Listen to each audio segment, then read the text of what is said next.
अमेरिकी रक्षा मंत्री Lloyd Austin ने घोषणा की कि करीब 20 देशों ने सोमवार को एक बैठक में यूक्रेन के लिए नए सुरक्षा सहायता पैकेज की पेशकश की। अपने दूसरे जमाड़े में यूक्रेन रक्षा संपर्क समूह बनाने वाले लगभग 4 दर्जन देशों और संगठनों ने यूक्रेन की मदद करने पर चर्चा के लिए ऑनलाइन मुलाकात की। 20 देशों ने कीव का समर्थन करने के लिए हथियार, गोला बारूद और अन्य आपूर्ति का वादा किया। समूह को यूक्रेन के रक्षा मंत्री ओलेक्सी रेजिनिकोव ने 3 महीने पुराने युद्ध की वर्तमान स्थिति के बारे में जानकारी दी। ऑस्टिन ने कहा कि मंत्री रेजिनिकोव और उनकी टीम के साथ हमने यूक्रेन की प्राथमिक आवश्यकताओं और युद्ध के मैदान की स्थिति के बारे में एक तेज और साझा समझ हासिल की।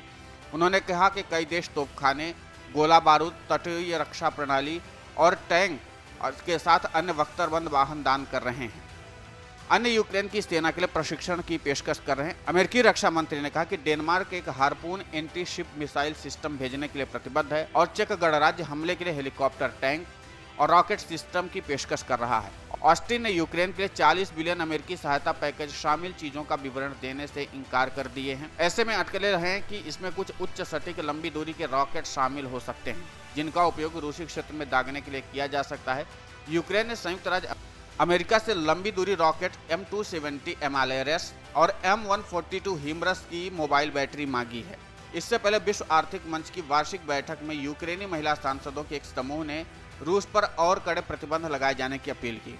5 सांसदों ने रविवार रात को कहा कि युद्ध जीतने का अर्थ होगा कि क्रीमिया को वापस लेना, जिस पर कुछ साल पहले रूस ने कब्जा कर लिया था।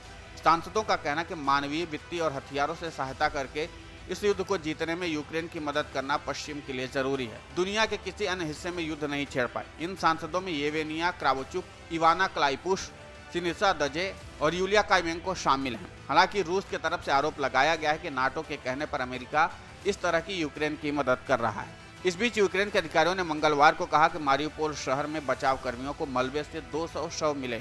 शहर के मेयर के सलाहकार पेट्रो एंड्रूशेचेंको ने कहा कि ये शव एक ध्वस्त हो चुके मकान के बेसमेंट से मिले हैं। हाल ही में रूसी बलों ने मारियोपोल शहर पर पूरी तरह से कब्जा करने का दावा किया।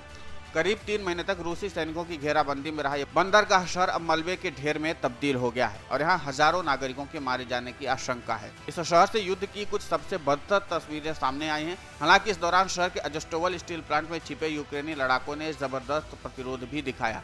यूक्रेनी अधिकारियों का कहना कि कम से कम 21,000 लोग मारे गए हैं। उन्होंने रूस पर मोबाइल शमशान उपकरण लाकर भयावहता छिपाने की कोशिश करने का भी आरोप लगाया है।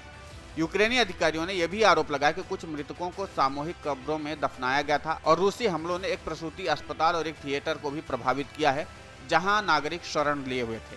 Video desk अमरउजाला.com। डाउनलोड करें अमर उजाला ऐप और पाएं खबरें लगातार। अगर आप ये वीडियो YouTube पर देख रहे हैं तो हमारे चैनल को सब्सक्राइब करें और बेल आइकन को दबाना ना भूलें। अगर आप Facebook पर ये वीडियो देख रहे हैं तो हमारे पेज को लाइक करें।